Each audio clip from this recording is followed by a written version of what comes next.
Sejak Rabu lalu, Komisi Pemilihan Umum KPU memulai rapat pleno rekapitulasi hasil pemilu 2024. Namun baru saja dibuka, KPU langsung meskos rapat karena harus menjalani sidang DKPP soal dugaan kebocoran daftar pemilih tetap pemilu 2024. Oleh karena itu, sementara kita skors, nanti kita lanjutkan setelah kami selesai mengikuti atau menghadiri sidang DKPP. Demikian rapat pleno kita skors sementara. Partai Nasdem menduga dipanggilnya komisioner KPU dalam sidang DKPP menjadi pertanda tidak baik dalam berlangsungnya rekapitulasi hasil pemilu. Maka itu penyelidikan pelanggaran terkait pemilu lewat hak angket di DPR memang perlu dilakukan. Satu pertanda yang tidak baik ya. Hari pertama mereka sudah harus menghadapi dugaan pelanggaran etik. Itu kan serius. Serius sekali, DKPP itu kan Dewan Etik. Jadi kita tidak tahu ke depan sidang-sidang ini saya duga akan mengganggu pleno. Dan kalau dikaitkan dengan rencana kami untuk mengajukan angket kan makin relevan dengan ini.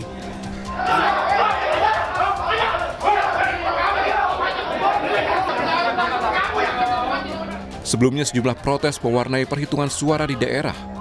Diduga perolehan suaranya hilang, calon anggota legislatif DPRD Lombok Tengah dari Partai Golkar ngamuk saat pleno rekapitulasi suara. Bahkan caleg bernama Ahmad Halim ini hampir adu jotos dengan panitia penyelenggara pemilu kecamatan. Beruntung amukannya dapat diredam, aparat TNI dan Polri yang siaga mengamankan jalannya rapat rekapitulasi di tingkat PPK. Terkait dengan tentang adanya saya tadi komunikasi dengan teman-teman di sana, karena kami juga minta supaya secara bertiga untuk agar supaya dibuka paling tidak satu TPS saja. Tapi tetap juga tidak mau. Kalau dugaan kecurangan di TPS mana saja, Bang? Ya, yang pertama ini kalau di TPS Pananinda sudah ada, tapi sudah dibuka dan sudah kelihatan suara saya ada tujuh suara. Clear, sudah tidak ada masalah. Bisa bikin chaos di ya. KPU pernyataan resmi dan surat resmi secara tertulis meminta kepada KPU. Di Pemalang, Jawa Tengah, pendukung dan simpatisan Partai Kebangkitan Bangsa mendatangi kantor KPU setempat.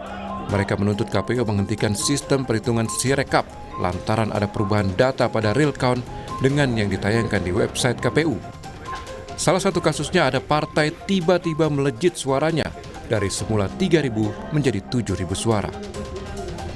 Sejumlah pihak menilai sistem informasi rekapitulasi menjadi sumber permasalahan hingga munculnya perbedaan jumlah perhitungan suara. Di sisi lain, KPU dikejar tenggat waktu hingga 20 Maret nanti untuk akhirnya menetapkan hasil pemilu 2024. Tim Liputan, Kompas TV.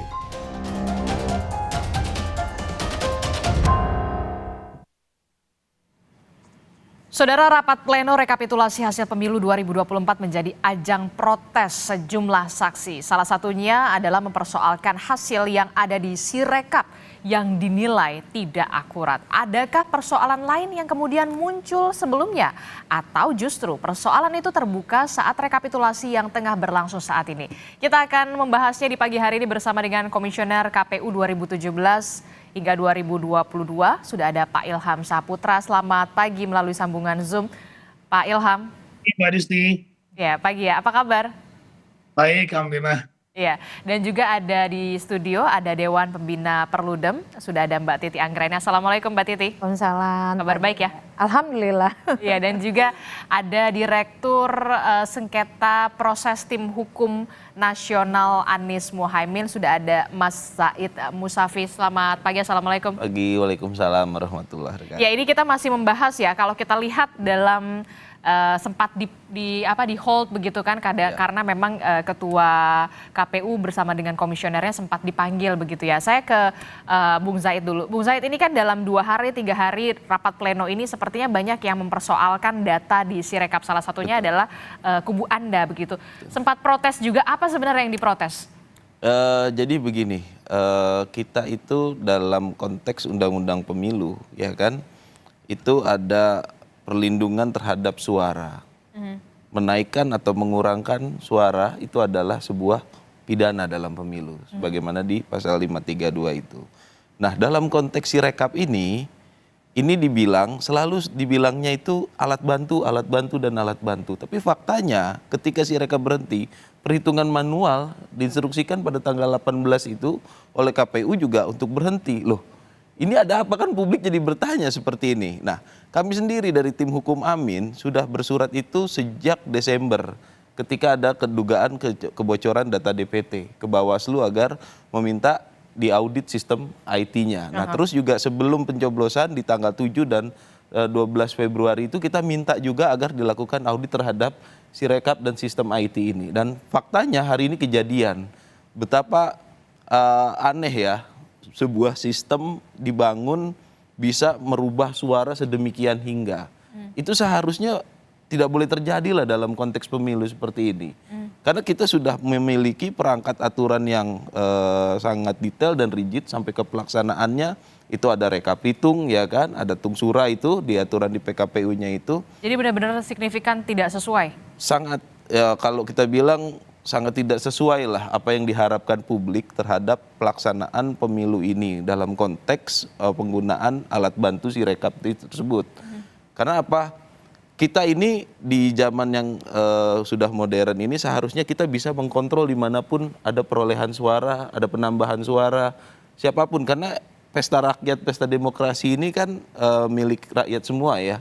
Nah, aturan-aturan terhadap hitung suara itu sudah diatur detail, tapi sayangnya dengan alasan Sirekap ini ada permasalahan, jadi boleh di hold. Nah, tidak sebatas hanya di hold, tapi faktanya di lapangan pun ada perintah untuk memberhentikan. Nah, ini kan di lapangan jadi wajar warga itu menjadi curiga. Ada apa? Kenapa sampai gara-gara Sirekap, katanya Sirekap ini alat bantu, tapi ketika dia sebagai alat bantu kok seolah-olah sampai memberhentikan proses yang manual berjenjang inilah kalau bahasa. Nah, ini yang kita pun sangat menyayangkan dan patut diduga ada pelanggaran-pelanggaran terjadi di sana. Untuk itu kita dari tim hukum ini kemarin pun sudah melaporkan secara resmi ke Bawaslu terkait Sirekap ini. Nah, itu jadi, tapi sayangnya Bawaslu tidak memproses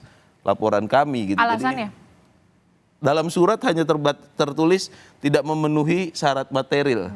Nah, itu padahal Bukti-buktinya sudah ada padahal disertakan. Buktinya ada, sudah kita sertakan, dan berdasarkan Perbawaslu itu harusnya kalau tidak mencukupi syarat formil atau tidak mencukupi syarat material, kita harus memenuhi apa? Ada konsultasinya dulu di situ. Betul, kita harus disampaikan itu ada waktu 2 hari agar kita melengkapi. Betul. Gitu kan? Nah, kalau kita dianggap kurang, kita melengkapi baik syarat formil ataupun syarat material. Tapi juga harus diingat Bawaslu ini kan dalam bertindak ini kan tidak hanya dari laporan, dia juga harus ada dari temuan. Gitu. Taruhlah laporan kita secara syarat formil atau material kurang, tapi dengan adanya pengaduan ini harusnya menjadi sebuah temuan dong bagi Bawaslu. Nah, ini juga kita sangat menyayangkan, makanya kita total ada 6 laporan ke DKPP terhadap Bawaslu. Ada 6 laporan ke DKPP. Oke, Pak Ilham, gimana nih soal permasalahan ini? Anda pernah berada di KPU RI 2017 kalau tidak salah sampai 2022 begitu. Koreksi kalau saya salah. Permasalahan semacam ini Anda melihatnya kok bisa ya terjadi di pemilu 2024, semakin kompleks sepertinya? Ya, pertama adalah mungkin sosialisasi terhadap penggunaan Sirekap pada pemilu 2024. Kami ketika melaksanakan konsep Sirekap ini, kami buat ketika pelaksanaan Pilkada 2020 dan uji cobanya sangat begitu masif ya di beberapa provinsi, beberapa kabupaten kota, hampir semua kita melakukan uji coba. Dan itu sangat membantu ketika kami melakukan Sirekap pada Pilkada 2020. Walaupun sekali lagi Pilkada 2020 ini skupnya adalah lokal ya, daerah provinsi dan kabupaten kota, dan tidak seluruh Indonesia. Dan kami juga membatasi jika memang tidak mampu untuk mengirimkan Sirekap, maka karena ini terkait dengan sinyal, maka itu diperbolehkan nanti ketika di kecamatan dan beberapa tempat lain yang kemudian bisa mendapatkan sinyal. Nah, kali ini saya agak nggak bingung juga gitu ya. Pertama, kami memang sudah membuat MOU di periode kami, MOU dengan ITB untuk kemudian membuat konsep Sirekap pemilu 2024. Tetapi saya tidak tahu bagaimana kelanjutannya karena sejak kami demisioner, kami tidak pernah lagi diajak diskusi, diajak bicara terkait dengan penggunaan Sirekap ini.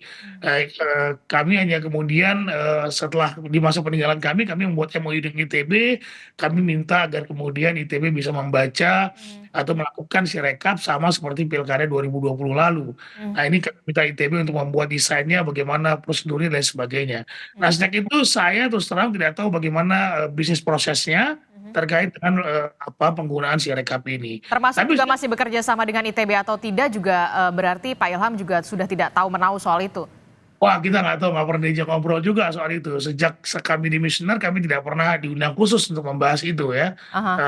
Jadi itu. Nah kemudian kedua adalah saya setuju dengan apa yang disampaikan oleh teman saya tadi, bahwa memang harusnya tidak ada perintah untuk melakukan penghentian rekap di kecamatan. Kenapa?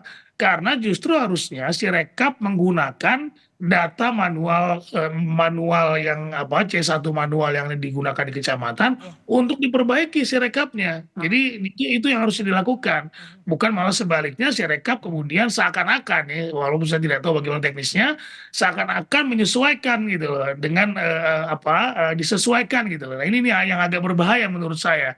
Tidak perlu ada perintah penghentian, bahkan perintah penghentian ini pun sebetulnya bukan surat edaran ya, tapi surat dinas dari sekretariat kepada teman-teman KPU di beberapa daerah, dan KPU provinsi berdasarkan surat itu membuat surat edaran kepada teman-teman di bawah. Nah ini secara hukum juga berbahaya menurut saya karena tidak ada perintah langsung dari komisioner seperti itu. Dari pengalaman Anda, Pak Ilham, apa yang kemudian ini kan tadi Mas Zaid bilang katanya tiba-tiba ada yang signifikan sekali, tiba-tiba ada yang suaranya hilang. Memang bisa seperti itu begitu pas Anda masih berada di KPU? Ya dulu ketika di KPU penggunaan pemilu legislatif dan presiden tahun 2019 kami menggunakan sistem informasi penghitungan ya, Situng namanya. Ini beda dengan Sirekap. Kalau Sirekap kan based by kamera, menggunakan kamera dibaca OMR dan OCR-nya, kemudian nanti sistemnya membaca apa yang ditulis di C Plano. Berbeda dengan Situng. Situng itu C1 di setiap TPS di-upload, kemudian disampaikan di server KPU. Jadi semua orang tahu apa kesalahan yang terjadi di formulir C1 tersebut. Nah itu diperbaiki kemudian ketika rekap kecamatan, juga nanti rekap kabupaten sampai rekap nasional.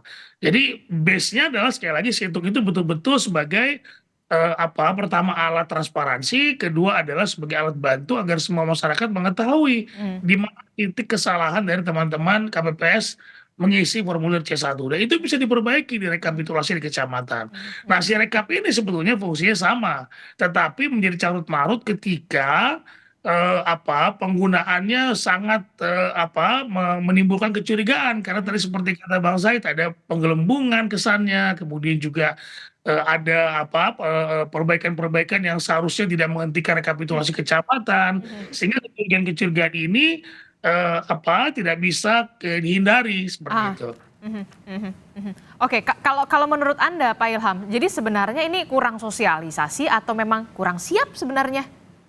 Ya saya kira seperti itu ya, karena memang sebetulnya blueprint-nya sudah kita buat, bahkan kami sudah pernah membuat buku bagaimana blueprint Sirekap ketika Pilkada 2020, bagaimana penggunaannya, apa kekurangannya itu sudah ada ya. Nah tapi ini kan coba bisa dicek lah, bisa mungkin di interview teman-teman di bawah, apakah pernah ada uji coba Sirekap yang secara masif, saya tidak tahu. Kemudian juga apakah petugas KPPS-nya juga diberikan pengetahuan gitu ya, atau kemudian pelatihan terhadap penggunaan Sirekap tersebut. Bahkan juga pernah disampaikan bahwa ada beberapa KPPS yang menggunakan banyak foto. Kalau kami dulu di Pilkada, kami memberikan tanggung jawab kepada KPPS berapa yang menggunakan handphone untuk difoto, tidak semuanya untuk kemudian memfoto hasil dari C Plano tersebut. Sehingga ada penanggung jawabnya di setiap petugas KPPS. Jadi legit ya kalau misalkan ini yang harus bertanggung jawab begitu ya, Pak Ilham ya? Betul. Oke, baik Mbak Titi, ini gimana ya saya pemilu 2024 ini kalau sesuai dengan judul karut-marut penghitungan suara pemilu 2024. Anda memang mengkritik betul soal ini dan sebenarnya dari mana sebenarnya salahnya dan bisa nggak dibenerin? Ya, ini kontribusi banyak hal ya. Dari mulai tidak direvisinya Undang-Undang Pemilu, problem dalam rekrutmen penyelenggara pemilu, termasuk juga saya kira tata kelola internal atau kepemimpinan di KPU sendiri. Karena kalau kita lihat tadi pernyataan Pak Ilham agak ironis juga. Kan mestinya ada transfer of knowledge ya di antara KPU yang sebelumnya dengan KPU yang baru. Karena keberlanjutan itu juga termasuk soal bagaimana perkembangan dan juga program-program yang sudah berjalan. Jangan sampai itu mengkonfirmasi beda komisioner, beda kebijakan. Padahal kan ini kelembagaan begitu. Nah yang terjadi adalah ternyata tidak ada komunikasi, tidak saling dilibatkan. Di sini terlihat sekali ya egonya itu ternyata dominan begitu. Nah yang berikut saya kira terkait dengan Sirekap. Ini selain persoalan teknologi seperti kita banyak bahas, yang mestinya kalau disiapkan dengan baik. Jadi direncanakan dengan matang, diuji cobakan, diaudit secara akuntabel, lalu kemudian terbuka prosesnya. Ini menjadi sesuatu yang sangat menjanjikan dalam mengatasi persoalan pemilu kita. Apa itu? Yaitu persoalan rekapitulasi manual yang selama ini memang menjadi sumber dari kecurangan. Nah oleh karena itu dengan misalnya teknologi kita bisa memotong mata rantai itu dan di pemilu yang akan datang kita bisa punya rekap elektronik yang menggantikan rekap manual. Jadi sebenarnya ini bisa jadi breakthrough membangun kepercayaan publik terhadap penataan pemilu ke depan. Tapi kan sayangnya problem teknologi saja tidak bisa dijelaskan dengan baik. Nah yang kedua menurut saya problem besar dari Sirekap ini adalah pada sosialisasi dan komunikasi publik ya. Jadi sosialisasinya tidak mampu menjangkau dengan baik para pengguna, bukan hanya masyarakat awam, tetapi yang paling terpapar dari Sirekap itu adalah peserta. Peserta itu ada pasangan calon, ada caleg. Caleg itu tidak semua seideal yang kita bayangkan. Kenapa harus resah kalau rekapnya berbeda di Sirekap? Kan saksi partai ada. Nah tidak seperti itu di lapangan. Realitasnya tidak semua partai punya saksi, tidak semua saksi termasuk tidak semua caleg, termasuk caleg perempuan itu bisa mengakses C-hasil atau salinan C-hasil. Karena misalnya ada problem juga di internal partai. Jadi kalau kita bayangkan segala sesuatu dengan pendekatan aturannya sudah begitu, tidak bisa begitu karena aturan juga membutuhkan pelaksanaan yang menopang untuk itu. Nah caleg-caleg itu yang mengandalkan Sirekap, termasuk saya. Iya benar ada C-hasil begitu, tapi kan menghitung satu kecamatan saja sudah berapa ratus TPS, satu kabupaten kota saja sudah berapa ribu TPS. Jadi Sirekap ini sangat membantu dan definisinya kan adalah alat publikasi, sarana publikasi penghitungan dan rekapitulasi suara. Yang mengeluarkan siapa? KPU, otoritas berwenang yang ditopang oleh anggaran, personel, dan kewenangan. Oleh karena itu ketika dia tidak akurat, wajar kalau kemudian publik gelisah, mempertanyakan dan mengkritik begitu. Nah jadi sosialisasi dan komunikasi publiknya juga bermasalah. Dan yang terakhir saya kira soal respon. Responnya relatif lama begitu ya, dibiarkan timbul spekulasi, kontroversi, bergulir. Tapi kemudian malah yang muncul itu potongan setengah-setengah, penghentian Sirekap. Padahal dia sarana publikasi dan juga disebutkan memang alat bantu rekapitulasi. Betul dia menjadi alat bantu. Di kecamatan yang ditampilkan itu adalah data dari Sirekap. Dan di peraturan KPU nomor 5 2024 kalau ada perbedaan maka di pasal 15-16 itu yang digunakan adalah C-hasil manual. Jadi yang dibutuhkan itu adalah sosialisasi komunikasi publik yang baik, bukan dengan kemudian tiba-tiba mengambil kebijakan, kebijakannya juga kurang transparan dan akuntabel, penghentian akhirnya muncul lagi spekulasi baru. Jadi saya kira memang agak jelimet ya problem kita gitu, ada problem teknologinya sendiri, ada problem sosialisasi, problem kapasitas KPU-nya, termasuk juga problem komunikasi dan responsivitas KPU. Jadi ya memang mau tidak mau harus dipaksa berbenah begitu dan saya kira tadi ya laporan-laporan terhadap Bawaslu itu juga dirasakan oleh teman-teman. Misalnya penolakan laporan itu cuman dengan bahasa tidak memenuhi syarat formil, tidak memenuhi syarat material. Tapi tidak dijelaskan. Yang mananya materialnya gitu. Karena kita ketika menjadi pelapor, itu kita menjelaskan yang dilanggar pasal berapa, kronologisnya, unsurnya, saksinya. Jadi kalau tidak memenuhi material berarti kan itu dianggap bukan pelanggaran. Kenapa tidak dianggap pelanggaran tuh kenapa begitu? Sementara proses pembuktian belum berlangsung, saksi-saksi belum misalnya didengar. Nah ini yang menurut saya dua-dua pihak ini memang harus berbenah begitu. Jadi Anda melihat Bawaslu dan juga KPU ini memang sudah saatnya berbenah. Terlambat nggak sih? Ini kan pemilu 2024, Ya kita lagi tahapan proses. Kalau bilang begitu. terlambat sudah pasti terlambat. Tapi kan ini kan problem dari hulunya dia, dari regulasinya, undang-undang pemilu, rekrutmennya juga sudah kontroversial. Kita sama-sama tahu. Kemarin juga KPU dihukum karena problem rekrutmen. Orang sudah terpilih tiba-tiba diganti. Dan ini bukan yang pertama di Nia Selatan. Di daerah lain juga saya tahu ada begitu tanpa klarifikasi, tanpa konfirmasi. Jadi ketika itu terjadi, tapi kita kan harus memikirkan juga pemilu ini harus jalan. Di sisi yang lain pilkada sudah di depan mata gitu. Jadi kalau kita tidak memperbaiki ini, apakah kita akan terus repetisi sampai pilkada yang juga akan berjalan. Jadi ya memang mau tidak mau saya kira hak angket juga menjadi relevan dalam situasi ini. Bukan karena kita ingin mendelegitimasi tapi justru menjadi pembelajaran untuk pembenahan elektoral kita. Dan jangan tabu juga sebelumnya sudah pernah di 2009 dan itu bertujuan untuk memperbaiki tahapan dan juga memperbaiki rekrutmen. 2009 itu rekomendasi hak angket adalah pemberhentian anggota KPU dalam tempo yang secepatnya. Dan itu diikuti oleh perubahan undang-undang pemilu yang memperbaiki mekanisme rekrutmen dan juga kemudian diikuti dengan perbaikan pemutakhiran data pemilih. Jadi jangan bayangkan terlalu pragmatis partisan begitu ya, tapi kepentingan penataan pemilu itu juga menjadi relevan dilakukan melalui hak angket. Karena kepentingan semua partai dan semua pasangan calon saya kira. Oke, jadi kalau Anda melihat hak angket ini bisa jadi relevan begitu, bisa juga jadi bahan evaluasi Betul. untuk KPU dan juga Bawaslu di pemilu 2024 ini yang kemudian bisa dikatakan, loh kok jadi begini ya begitu ya. Nah bagaimana kemudian respon dari Pak Ilham selaku yang pernah menjadi komisioner KPU di 2017 hingga 2022, apakah kemudian juga perlu ada pembenahan yang begitu komprehensif agar pemilu 2024 dan pemilu selanjutnya ini tidak terjadi lagi? Jangan dijawab dulu Pak Ilham, kita akan jeda dulu sejenak, tetaplah bersama kami di Sapa Indonesia Pagi.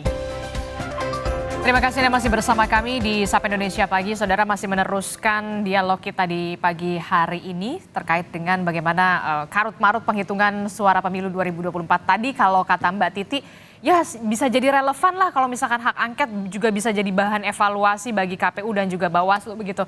Anda sependapat Pak Ilham?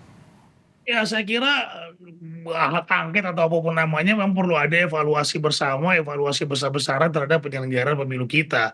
Apakah memang ada masalah dengan sistem, apakah masalah dengan rekrutmen dan lain halnya ya, dan banyak lain ya terkait dengan itu. Nah yang penting adalah bagaimana kita mempersiapkan pemilu berikutnya dengan baik. Pilkada sudah di depan mata ini. Pilkada serentak pertama kali dan akan dilaksanakan oleh KPU yang sama. Nah ini bagaimana kita memperbaiki, misalnya akan menggunakan Sirekap lagi. Bagaimana Sirekap yang digunakan benar-benar nanti bisa menghasilkan data yang akurat dan tidak menimbulkan sangka dan curiga dari peserta pemilu maupun dari masyarakat. Jadi sebetulnya panjang sekali yang harus kemudian kita persiapkan. Dan harusnya kalau dalam undang-undang pilkada itu setahun sebelum pelaksanaan pilkada itu bulan November tahun 2024 itu sudah harus ada persiapan. Saya tidak melihat launching pilkada yang dilaksanakan oleh KPU menggaungkan tentang bagaimana pilkada ini juga harus disiapkan oleh KPU. Masyarakat juga harus tahu bagaimana pelaksanaan pilkada ini, bagaimana cara memilihnya, apakah menggunakan Sirekap lagi dan sebagainya. Nah ini apakah sudah ada atau belum saya tidak tahu, saya tidak melihat itu ya terkait dengan persiapan pilkada ke depan. Nah oleh karenanya saya kira saya setuju saja bagaimana bentuk evaluasinya, apakah hak angket atau apapun namanya yang kemudian bisa membuat pemilu ke depan jauh lebih baik dibandingkan dengan saat ini. Oke, kalau tadi kan disebut ya ketika Sirekap itu bermasalah begitu ada penghentian sementara di tingkat kecamatan. Memang seperti itu prosedurnya Pak Ilham, kalau dari pengalaman Anda begitu? Saya sudah sampaikan tadi, jadi kalau kami dulu menggunakan situng ya, menggunakan situng, sistem informasi penghitungan suara yang kemudian itu justru situngnya yang kemudian diperbaiki oleh rekap manual. Oke. Manual didapat informasinya, dapat hasilnya, ya hasil tersebut yang kemudian memperbaiki situng yang kemudian nanti didapatkan dari rekapitulasi kecamatan formulir D kalau saya tidak salah ketika itu formulir D nanti disampaikan juga di-upload di situng tersebut sehingga ketahuan mana yang salah, mana yang sudah diperbaiki gitu, Pak. Oke, jadi Anda bisa mengatakan ya tidak tepat begitu ya ketika penghitungan di kecamatan itu justru dihentikan sementara begitu Pak Ilham. Menimbulkan fitnah dan sakwa sangka termasuk timnya Pak Said itu pasti marah besar itu karena memang pertama secara hukum ya itu tidak keluar surat edarannya dari KPU, bukan ditandatangani oleh ketua KPU. Coba Anda lihat ya, mungkin base dari perintah di WA ya. By WhatsApp? By WhatsApp. Dan bahkan itu eselon 2 atau eselon 3, saya tidak tahu. Ini soal manajemen pemilu ya, soal bagaimana kemudian kita mempersiapkan segala sesuatunya dengan firm. Karena kalau tidak, nanti secara hukum akan digugat. Titi Anggraini lebih paham soal ini dibandingkan saya. Ya, administrasinya, materialnya, dan sebagainya itu penting untuk kemudian disiapkan dari awal. Nah, kedua adalah penghentian itu tidak bisa dilakukan dengan kemudian tiba-tiba dengan alasan memperbaiki Sirekap. Sirekap ini alat bantu, harusnya alat bantu yang kemudian menyesuaikan dengan rekapitulasi manual seperti yang ada di Undang-Undang 7 tahun 2017 yang menyampaikan bahwa hasil resmi adalah rekapitulasi manual. Seperti itu. Mbak Said? Siap. Jadi betul, kita sangat menyayangkan. Jadi gini, ada nggak sih dasar hukum menghentikan hitung manual sementara, ya kan? Karena alasan Sirekap itu lagi diperbaiki, itu nggak ada. Itu nggak ada. Artinya apa? Ya boleh jadi ini langkah yang tidak resmi ya dalam permintaan KPU kepada, saya nggak bisa bilang KPU kalau ternyata kan memang bukan ketua KPU yang tanda tanganin, bukan sign surat itu langsung ke bawah. Apakah ini perbuatan melawan hukum ya? Patut diduga ini adalah perbuatan melawan hukum dengan perintah menghentikan itu. Karena di sisi lain gini Pak, kalau memang itu adalah perbuatan yang sudah disesuaikan dengan PKPU terkait rekapitung, ya kan, itu kita bisa nerima secara nalar apabila Sirekap dihentikan sementara karena penghitungan manual dihentikan sementara karena si rekap lagi diperbaiki dan itu diatur dalam aturan seumpama. Ini kan dalam aturan nggak ada karena memang hanya ada surat edaran itu pun bukan komisioner yang ada tangani, dan dalam catatan kita ternyata surat edaran itu pun tidak diberitahukan ke Komisi 2 DPR selaku legislatif yang menangani masalah pemilu. Ini kan problem lagi jadinya. Jadi ada beberapa problem mengenai penghitungan dan karut marut ini memang harus segera ditindak. Jangan nunggu nanti gitu. Apakah mekanisme politik yang akan ditempuh ataukah mekanisme hukum. Mekanisme hukum kami dari tim hukum sudah menempuh upaya hukum dengan melaporkan ini ke Bawaslu. Tapi faktanya Bawaslu seperti itu gitu kan. Ini yang kami pun akan melakukan upaya hukum selanjutnya. Dan juga yang kita sayangkan, kita dapat informasi juga dari tim deputi saksi kita, faktanya di lapangan itu beberapa TPS ada kejadian juga, itu bahwasannya kita terinfo itu, Sirekap ini yang dijadiin patokan untuk menghitung di manualnya. Nah ini kan juga semakin nggak benar gitu kan. Nah problem-problem ini harusnya KPU ini bisa lebih responsif ya dalam mengambil keputusan, dalam menyikapi problem-problem ini.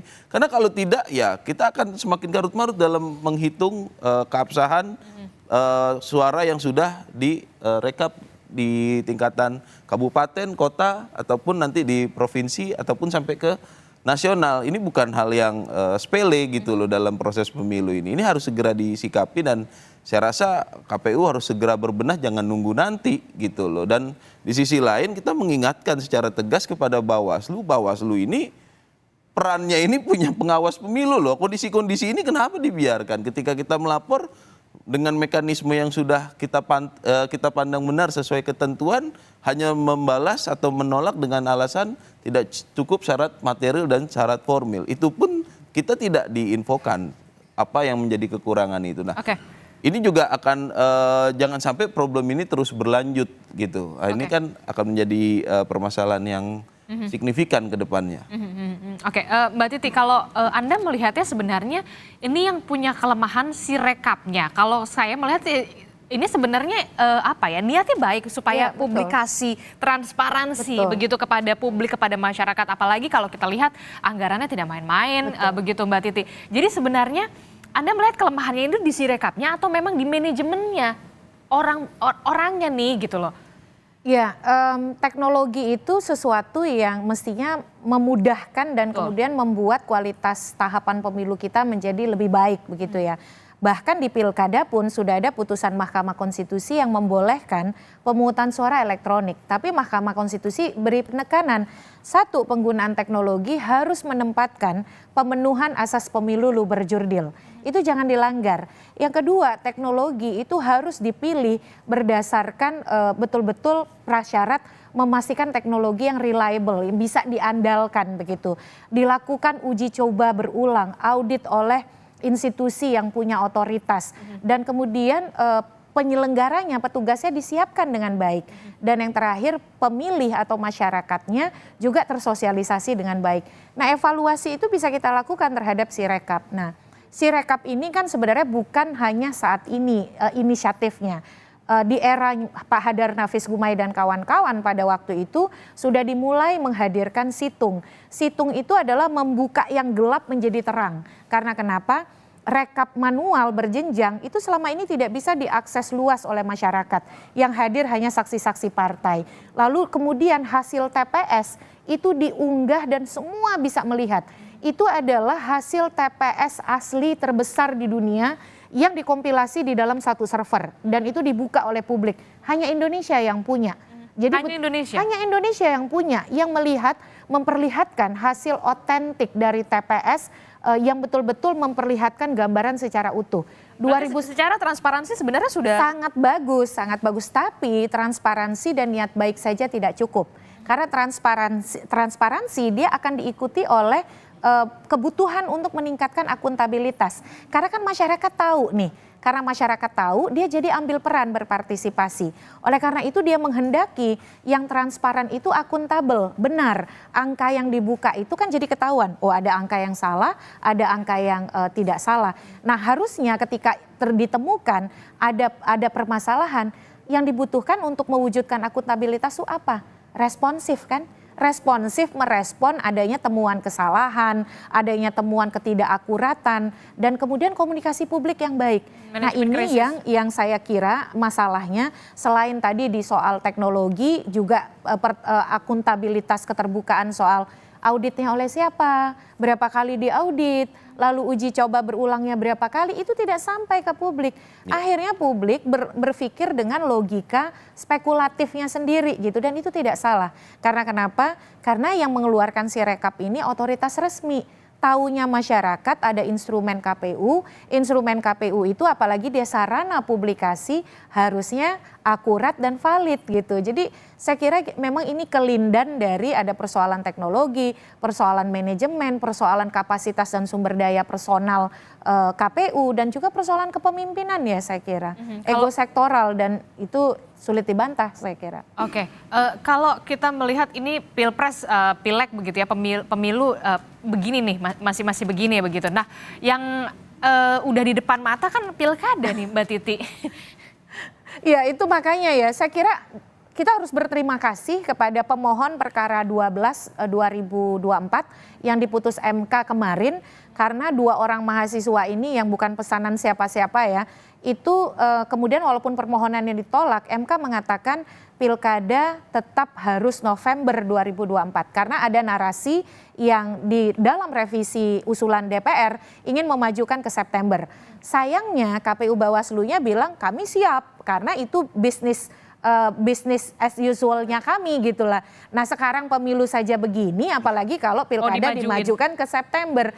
Pilkada di November itu MK menekankan agar kita konsisten dan tidak mengganggu desain konstitusional yang sudah kita rancang dan juga menghindari tumpukan atau irisan tahapan. Nah setuju dengan Pak Ilham tadi ya, kalau KPU tidak berbenah dan Bawaslu tidak berbenah, harusnya ada efek jera yang lebih kuat terhadap mereka. Karena kenapa? Yang dipertaruhkan ini urusan publik. Contoh, mengirim lebih awal surat suara ke Taipei, akhirnya dinyatakan surat suara rusak. Berapa kerugian uang negara yang harus dirasakan? Betul. Yang kedua, simulasi ada 3 pasangan calon, surat suaranya hanya 2 pasangan calon. Akhirnya simulasi ulang. Berapa kerugian keuangan negara yang harus dirasakan? Yang di Malaysia? Yang di Malaysia, 7 PPLN menjadi tersangka karena karut-marut di dalam pemutakhiran data pemilih. Dan saya mendengar informasi katanya ada ghost Pantarlihnya tidak pernah datang ke Malaysia tapi operator dari Jakarta, informasi yang saya dengar ya. Nah, hal-hal seperti itu kan merusak kepercayaan publik, tapi yang lebih menyedihkan itu merugikan keuangan negara loh akibat ketidakcakapan, dan kemudian dalihnya kok sederhana sekali, human error. Human error tidak akan terjadi kalau kepemimpinannya baik, tata kelolanya profesional dan cakap begitu. Jadi saya kira kita jangan menutup diri, ini persoalan bangsa. Jangan karena kita punya kepentingan partisan misalnya, hanya karena ingin menjaga suara kita supaya tidak terganggu, kita menutup mata dan mengatakan, oh pemilu kita bagus, baik, kualitasnya luar biasa, padahal realitas permasalahan ada di depan mata. Jadi bagi saya sih tempatkan masa depan demokrasi dan kualitas demokrasi kita daripada kepentingan pragmatis gitu. Akui saja bahwa memang ada banyak persoalan di pemilu 2024. Dan tadi Anda melihat, tadi Anda menyebut efek jerahnya mungkin salah satunya adalah yang paling relevan hak angket begitu? Iya, salah satunya, dan termasuk juga DKPP, gunakanlah nalar publik. Jangan nalar pragmatis, mengatakan bahwa ini tidak ada kumulatif sehingga sanksi itu ya hanya bisa sesuai dengan tipologi yang ada di undang-undang. Kenapa sanksinya tuh nggak pernah naik kelas gitu? Artinya kalau pelanggaran itu berulang, tidak ada efek jera, tidak ada kemudian peningkatan atau perbaikan etika kan? Etika yang menyangkut integritas dan profesionalitas. Dan kalau itu kemudian terus ditolerir dengan pendekatan permisif, masyarakat tuh kemana lagi mencari perbaikan. Jadi bagi saya sih, mau lapor kemana lagi? Betul. Dan selama ini kan selalu dibilang kan salurannya sudah ada, tinggal lapor. Ternyata institusi formalnya kurang bekerja dengan baik. Oleh karena itu bagi saya sih DKPP harus kemudian tidak menutup dari suara dan nalar publik. Yang kedua, angket itu jangan dianggap sebagai delegitimasi, tapi justru dia sebagai bagian dari perbaikan demokrasi dan pemilu kita secara jangka panjang dan juga untuk pilkada supaya tidak direplikasi di pilkada kita gitu. Oke. Pak Ilham, kalau menurut Anda begitu ya, ini kan sepertinya apa ya? Seperti memperbaiki benang yang kusut begitu ya, mengurai benang yang kusut begitu, tapi harus cepat-cepat begitu. Apalagi pilkada udah di depan mata, bulan November tinggal berapa bulan lagi. Anda optimis? Ya, dengan kondisi seperti saat ini tentu optimisme jadi agak berkurang ya, bahwa kemudian soal-soal seperti yang disampaikan Bu Titi tadi terkait dengan berbagai masalah logistik dan berbagai masalah sirekap dan banyak lagi hal lainnya, apakah ini bisa diperbaiki sementara mereka juga disibukkan dengan rekapitulasi sampai 20 Maret. Nah, kemudian juga nanti mereka akan menghadapi jika ada gugatan ke Mahkamah Konstitusi ya. Nah, ini tentu sekali lagi saya belum mendengar gaung pilkada ini sendiri yang sudah disosialisasikan kepada masyarakat. Nah, sementara kita bicara soal pemilu yang kemarin mungkin banyak sekali evaluasi, apalagi kemudian nanti pelaksanaan pilkadanya tidak segera dievaluasi, tidak dicermati dengan baik pelaksanaannya, dan mismanajemennya seperti apa yang akan dievaluasi, ini akan berbahaya karena ini seluruh provinsi dan kabupaten kota, dan pertama kali dalam sejarah pilkada kita ini diserentakkan pada bulan November 2024 yang akan datang. Nah, bagaimana KPU membuat penyelenggaraan pilkada ini jauh lebih baik dibandingkan pemilu 2024 misalnya. Alih-alih kita bicara soal pemilu 2029, karena yang akan dilaksanakan pilkada 2024 ini akan dilaksanakan oleh KPU yang sama. Nah, ini yang ingin saya sampaikan, bahwa kemudian jangan lupa ini ada pilkada, boleh perbaiki atau kemudian menjalankan kewajiban mereka menjalankan pemilu 2024, tapi ada pilkada juga loh yang harus kemudian diselenggarakan oleh KPU yang sekarang. Oke, selanjutnya apa yang akan dilakukan? Lapor kemana lagi nih? 20 Maret loh nanti hasil rekapitulasinya. Baik, kita masih tetap optimis karena saluran hukum itu sudah kita tempuh, termasuk ke DKPP ya. Jadi kita sampaikan secara tegas kepada DKPP, demi nasib bangsa ke depan, demi pemilu yang berintegritas dan terpilihnya pemimpin yang legitimate, perlu diambil tindakan-tindakan yang tegas atau keputusan-keputusan yang tegas. Seperti yang sudah disampaikan tadi, sekalipun tidak ada dalam norma kumulatif mengenai pelanggaran etik itu, tapi saya rasa DKPP itu juga tidak semata-mata memutuskan itu berdasarkan sebagai corong undang-undang lah ya, normatif saja memberikan putusan. Ini fakta pelanggaran etik yang dilakukan KPU ini sudah sangat jelas. Sudah sangat jelas, artinya harus ada keputusan tegas. Kalau sarana politik mungkin ada yang namanya hak angket gitu kan. Tapi kan sarana hukum dalam hukum acara pemilu ini ya kita harus diputuskan di DKPP. Masih ada waktu untuk melakukan perubahan dan tidak perlu menunggu nanti gitu loh. Jadi kita sangat berharap DKPP mampu mengambil tindakan yang tegas. Saya coba sedikit kembali lagi dari temuan kita aja, dari 432 TPS aja itu ada penggelembungan total 300.000 suara. Kita punya 820.000 TPS. Nah ini bagaimana gitu kan? Nah artinya kalau tidak ada tindakan tegas, tidak ada keputusan yang tegas yang diambil dalam memperbaiki kondisi hari ini ya dalam konteks pemilu kita ini akan melahirkan pemimpin yang legitimasinya akan dipertanyakan oleh masyarakat ke depan. Proses ini proses yang seharusnya ditempuh dengan upaya hukum yang maksimal ya, dengan saluran-saluran hukum yang sudah ada. KPU kalau memang merasa tidak menjadi bagian dalam dugaan kecurangan yang disampaikan masyarakat, silakan diaudit secara terbuka. Dan responsif. Dan responsif gitu. Silakan kita tunggu. Kami ini dari tim hukum Amin ini sudah bersurat ini, kita minta bukan cuma mengundang auditor independen, kita minta perwakilan auditor dari masing-masing untuk membuktikan ke publik bahwasanya memang Sirekap ataupun mekanisme penghitungan ini sudah berjalan dengan baik dan benar sesuai ketentuan hukum yang ada. Kan kita udah punya pedomannya dalam rekapitung itu. Saya rasa dari KPU juga harus ada tindakan yang responsif ya. Apabila ingin memperbaiki kualitas pemilu khususnya di pemilu saat ini. Terakhir Mbak Titi, singkat saja, 20 Maret, bisakah dengan karut-marutnya yang sudah terjadi ini kemudian akan soft landing gitu dengan... Ya ini bergantung pada semua pihak ya, termasuk juga kontrol publik dan kontrol media serta kita memastikan tadi institusi-institusi formal itu bekerja. Jadi DKPP ya mestinya realistis saja, ada kepentingan yang jauh lebih besar untuk menyelamatkan pemilu kita dan muruah penyelenggara pemilu kita.